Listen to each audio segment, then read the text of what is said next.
തിരുവനന്തപുരം ശബരിമലയിലേക്കുള്ള വാതിലെന്ന പേരിൽ ഉണ്ണികൃഷ്ണൻ പോറ്റി നിർമ്മിച്ച കവാടം ചെന്നൈയിൽ പ്രദർശനത്തിന് വെച്ചതായി വിവരം.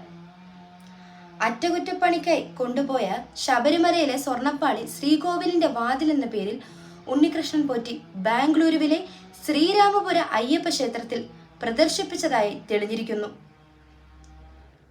ഇതിന് പുറമെയാണ് ശബരിമലയിലേക്കുള്ള വാതിൽ എന്ന പേരിൽ ചെന്നൈയിലും പ്രദർശനം നടത്തിയെന്ന വിവരം പുറത്തു വരുന്നത്.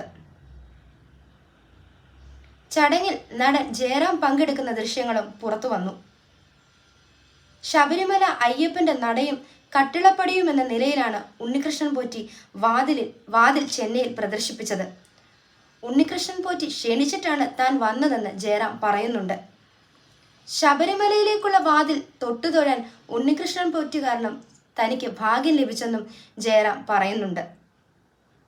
2019 ചടങ്ങിന്റെ ദൃശ്യങ്ങളാണ് ഇപ്പോൾ പുറത്തു വന്നത്. അതേസമയം പാളികൾ ബാംഗ്ലൂരുവിലേക്ക് കൊണ്ടുപോയ കാര്യം ഉണ്ണികൃഷ്ണൻ പോറ്റി സ്ഥിരീകരിച്ചു.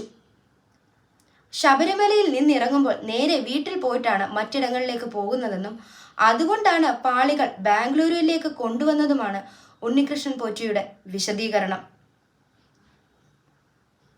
അധികാരികൾ തന്നിട്ടാണ് പാളികൾ കൊണ്ടുപോയതെന്നും ഇതിന് തന്നെ കുറ്റം പറഞ്ഞിട്ട് കാര്യമില്ലെന്നും അദ്ദേഹം കൂട്ടിച്ചേർത്തു. സ്വർണം പൂശുന്നതായി പാളികൾ 45 ദിവസം കൈവശം വെച്ചതിനും അദ്ദേഹം വിശദീകരണം നൽകി. സെപ്റ്റംബർ 19 തിരികെ ഏൽപ്പിക്കാനായിരുന്നു ദേവസ്വം നിർദ്ദേശം. ഉടൻ തന്നെ ചെന്നൈയിൽ സ്വർണം പൂശി എത്തിക്കാമെന്ന് ദേവസ്വം ബോർഡ് പറയാതിരുന്നതിനാലാണ് പാളികൾ 45 ദിവസം കൈവശം വെച്ചത്. പിന്നിൽ വൻ തട്ടിപ്പ് നടന്നിട്ടുണ്ട് എന്ന വിവരം ഇപ്പോൾ പുറത്തു വന്നുകൊണ്ടിരിക്കുന്നു.